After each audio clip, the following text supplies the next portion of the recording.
யோபுடைய சரித்திரம் 9ஆம் அதிகாரம் 1ஆம் வசனத்திலிருந்து 35ஆம் வசனம் வரை. அதற்கு யோபு பிரதித்திரமாக, ஆம், காரியம் இப்படி இருக்கிறது என்று அறிவேன். தேவனுக்கு முன்பாக மனுஷன் நீதிமானாய் இருப்பது எப்படி?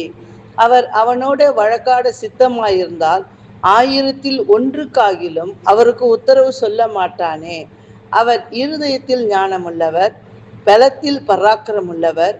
அவருக்கு விரோதமாக தன்னை கடினப்படுத்தி வாழ்ந்தவன் யார்? அவர் பர்வதங்களை சடுதியாய் பேர்க்கிறார், தம்முடைய கோபத்தில் அவைகளை புரட்டி போடுகிறார். பூமியின் தூண்கள் அதிரத்தக்கதாய் அதை அதன் ஸ்தானத்தின்று அசைய பண்ணுகிறார். அவர் சூரியனுக்கு கட்டளையிட்ட அது உதிக்காதிருக்கும். அவர் நட்சத்திரங்களுக்கு மறைத்து போடுகிறார். அவர் ஒருவரே வானங்களை விரித்து சமுத்திர அலைகளின் மேல் நடக்கிறவர். அவர் துருவ சக்கர நட்சத்திரங்களையும் மிருக சிரீஷத்தையும் அருமீன்கையும் தட்சண மண்டலங்களையும் உண்டாக்கினவர். ஆராய்ந்து முடியாத பெரிய காரியங்களையும் எண்ணி முடியாத அதிசயங்களையும் அவர் செய்கிறார். இதோ, அவர் என் அருகில் போகின்றார். நான் அவரை காணேன். அவர் கடந்து போகிறார். நான் அவரை அறியேன். இதோ, அவர் பறித்து கொண்டு போகிறார். அவரை மறிப்பவன் யார்? நீர் என்ன செய்கிறீர் என்று அவரை கேட்பவன் யார்?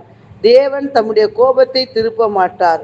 ஒருவருக்கொருவர் துணை நிற்கிற அகங்காரிகள் அவருக்கு அடங்க வேண்டும். இப்படி இருக்க அவருக்கு மறுமொழி கொடுக்கவும் அவரோடு வழக்காடும் வார்த்தைகளை தெரிந்து கொள்ளவும் நான் எம்மாத்திரம்?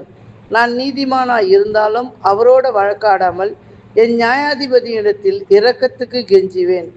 நான் கெஞ்ச அவர் எனக்கு உத்தரவு அருளினாலும் அவர் என் விண்ணப்பத்துக்கு செவி கொடுத்தார் என்று நம்பேன். அவர் புசலினில் என்னை முறிக்கிறார். முகாந்திரம் இல்லாமல் அநேக காரியங்கள் எனக்கு உண்டாக்குகிறார்.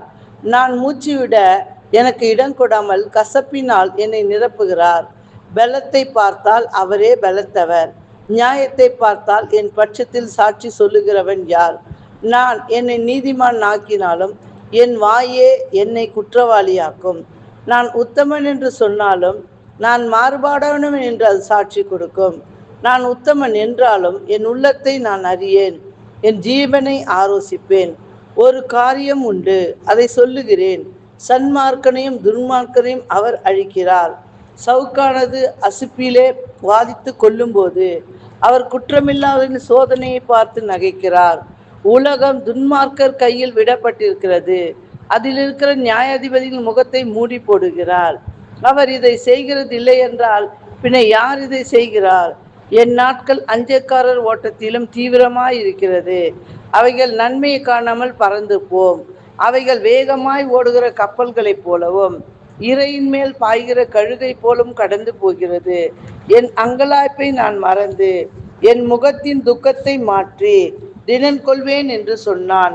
என் வருத்தங்களை பற்றி பயமாய் இருக்கிறேன். என்னை குற்றமில்லாதவனாக எண்ண மாட்டீர் என்று அறிவேன். நான் பொல்லாதவனாய் இருந்தால் விருதாவாய் போராட வேண்டியது என்ன? நான் உறைந்த மழை தண்ணீரில் மூழ்கி என் கைகளை சௌகாரத்தினால் சுத்தம் பண்ணினாலும் நீர் என்னை சேற்று பள்ளத்தாக்கிலே அமிழ்த்துவீர்.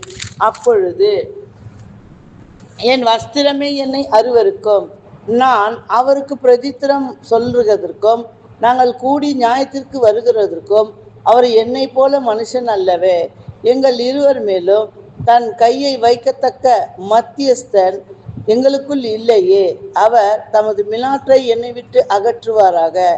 அவருடைய பயங்கரம் என்னை கலங்க பண்ணாது இருப்பதாக. அப்பொழுது நான் அவருக்கு பயப்படாமல் பேசுவேன். இப்பொழுதோ அப்படி செய்ய இடமில்லை. ஆமேன்.